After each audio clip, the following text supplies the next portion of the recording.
Good afternoon friends, રસશાસ્ત્ર lecture સિરીઝની અંદર આપનું હાર્દિક સ્વાગત છે. હું છું મયંક પટેલ. નેક્સ્ટ લેક્ચર છે ઇમ્પોર્ટન્સ ઓફ ધ પુટ, એટલે કે પુટનું ઇમ્પોર્ટન્સ શું in the sense of procedure, એટલે કે પ્રોસિજર જ્યારે કરીએ છીએ ત્યારે શું થાય છે અને એના કારણે મેડિસિન ઉપર શું ઇફેક્ટ પડે છે એ આપણે જોયું હતું. તો ઇમ્પોર્ટન્સ અને ઇફેક્ટ એ બંને તમે ભેગું પણ લખી શકો છો. કે ઇમ્પોર્ટન્સની અંદર તમે એ પણ લખી શકો એનાથી જે છે કોઈ જે છે ભસ્મ હોય તો એના વારિતર ગુણની અંદર વધારો થયો, એનું દીપન થયું, એનું નિરુત્તત્વ છે, એનો ગુણનો દ્વય થયો અને દોષોની હાનિ થઈ. પ્લસ ઇમ્પોર્ટન્સની અંદર તમે બીજું લખી શકો કે રસાદી દ્રવ્ય પાકાનામ પ્રમાણ જ્ઞાપનમ પુટમ ન ઇષ્ટ ન અધિક પાક સુપાક હિતમ ઔષધમ, એટલે કે રસાદી દ્રવ્યમ પાકાનામ, રસાદી દ્રવ્યને આપણે શું કરીએ છીએ? પાક કરીએ છીએ અને હીટ આપીએ છીએ.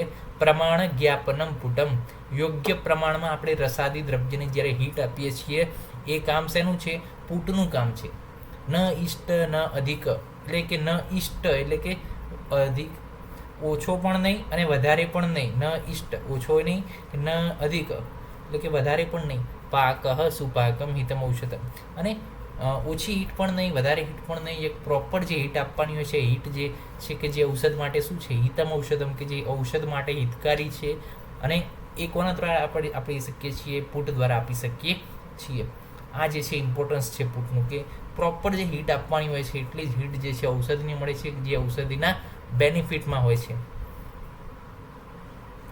નંબર ઓફ પુટ વિશે વાત કરી લઈએ તો કે નંબર ઓફ પુટ કઈ રીતે ડિસાઇડ કરવાના? કે આપણે ધારો કે ઔષધિ લીધી તો આપણે કઈ રીતે ડિસાઇડ કરવાનું કે આને 2 પુટ આપવાના, 3 પુટ આપવાના કે 7 પુટ આપવાના? તો જ્યાં સુધી ચૂર્ણીકૃતે જલે, એટલે કે powder when sprinkle on the water નીરસ તરંગે લઘુત્વેન should float on the water, એટલે કે વારીતર ગુણ આવે નહીં.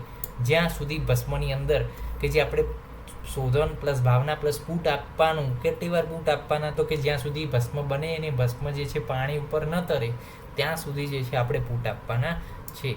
એટલે કે જ્યાં સુધી વારીતરત્વ ગુણ જે છે ભસ્મની અંદર ના આવે ત્યાં સુધી જે પુટ આપવાના. આચાર્યએ કોઈ સંખ્યાનો ઉલ્લેખ નથી કર્યો, પરંતુ એક ગુણ આપ્યો કે આ ગુણ જ્યાં સુધી ના મળે ત્યાં સુધી આપણે પુટ આપવાના છે.